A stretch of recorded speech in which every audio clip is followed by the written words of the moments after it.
새벽기도에 시작하겠습니다. 다 함께 기도하시겠습니다. 하나님 감사합니다. 오늘도 귀한 날 주시고 주 앞에 나와 기도함으로 하루를 시작하게 하시니 감사를 드립니다. 하나님, 오늘도 우리가 말씀을 듣고 기도할 때 성령께서 인도하셔서 오늘도 우리가 품고 바라는 모든 기도의 제목들이 하나님의 때에 놀라운 응답의 열매를 채워질 수 있도록 도와주시옵소서. 하나님을 가까이 하는 것이 복이다 라는 말씀처럼 언제나 주님을 가까이 하고 주의 말씀과 기도를 가까이 함으로 주님이 주시는 그 힘으로, 그 능력으로, 소망으로 이 땅에서 담대하게 승리하며 살아갈 수 있도록 도와주시옵소서. 감사드리며 예수님의 이름으로 기도합니다. 아멘. 하나님 말씀 봅니다. 사무엘하 2장 12절에서 32절까지인데 17절까지 보겠습니다. 사무엘하 2장 12절에서 17절까지의 말씀 봉독해 드리겠습니다. 넬의 아들 아브넬과 사울의 아들 이스보셋의 신복들은 마하나임에서 나와 기브온에 이르고 스루야의 아들 요압과 다윗의 신복들도 나와 기브온 목가에서 그들을 만나 함께 앉으니 이는 못 이쪽이요 그는 못 저쪽이라. 아브넬이 요압에게 이르되 원하건대 청년들에게 일어나서 우리 앞에서 겨루게 하자. 요압이 이르되 일어나게 하자 하매 그들이 일어나 그 수대로 나아가니 베냐민과 사울의 아들 이스보셋의 편에 12명이요 다윗의 신복 중에 12명이라. 각기 상대방의 머리를 잡고 칼로 상대방의 옆구리를 찌르매 일제히 쓰러진지라. 그러므로 그곳을 헬갓 핫수림이라 일컬었으며 기브온에 있더라. 그날의 싸움이 심히 맹렬하더니 아브넬과 이스라엘 사람들이 다윗의 신복들 앞에서 패하니라. 아멘. 오늘도 예배드리는 모든 분들에게 주님의 은혜가 넘치시기를 축복합니다.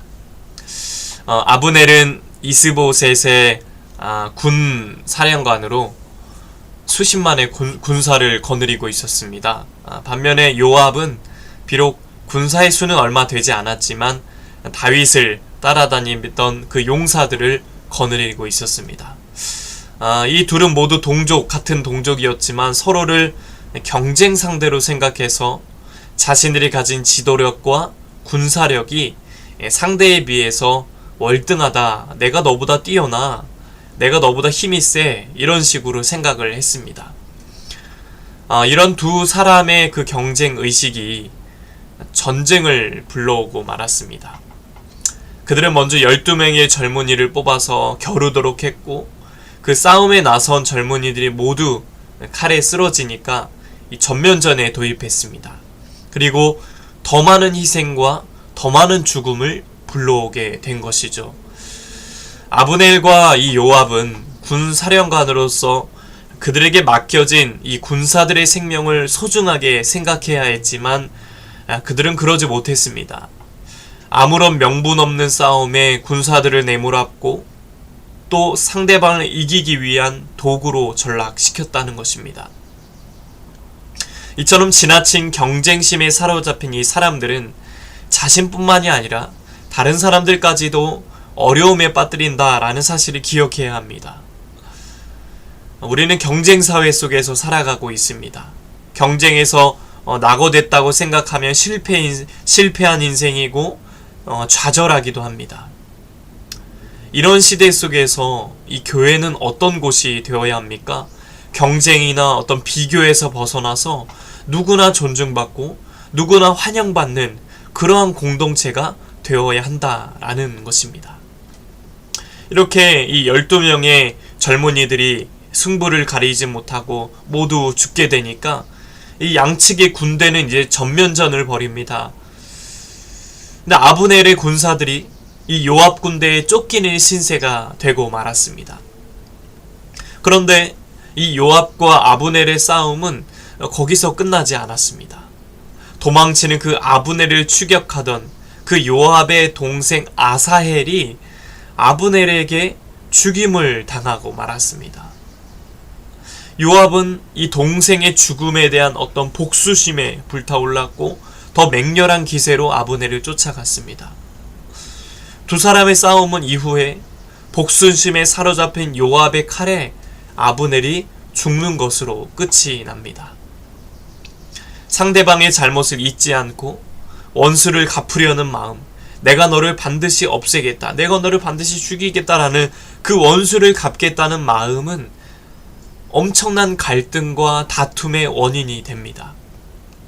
사람들은요, 자기가 받은 상처만큼 상대방에게 돌려주는 걸 정당하다고 생각합니다. 내가 이만큼 받았으니까 너도 이만큼 당해야 돼, 너도 이만큼 받아야 돼, 이런 식으로 생각을 하죠. 이런 사회 분위기 속에서 우리가 이 복수심으로 발생하는 이 다툼을 피하는 길은 무엇입니까?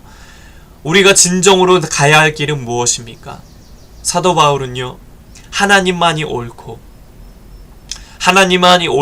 그른 것을 공정하게 판단하실 수 있기 때문에 우리의 모든 것들을 주님의 판단에 맡기라는 것입니다.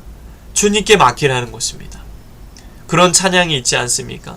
전쟁은 하나님께 속한 것이니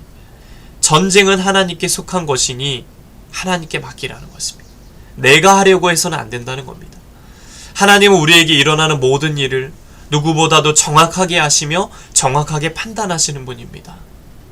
그 하나님은 우리를 위로하시고요, 상대방을 용서할 수 있는 마음까지 허락해 주시는 분이다 라는 겁니다. 그러니 주님께 맡기라는 것입니다.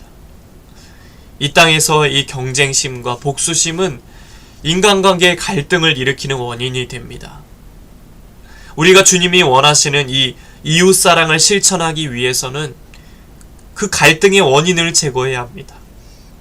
지나친 경쟁심과 복수심을 내려놓고 하나님께 맡기고 상대를 높여주고 인정할 때 우리는 참된 평화를 이루게 될 것입니다.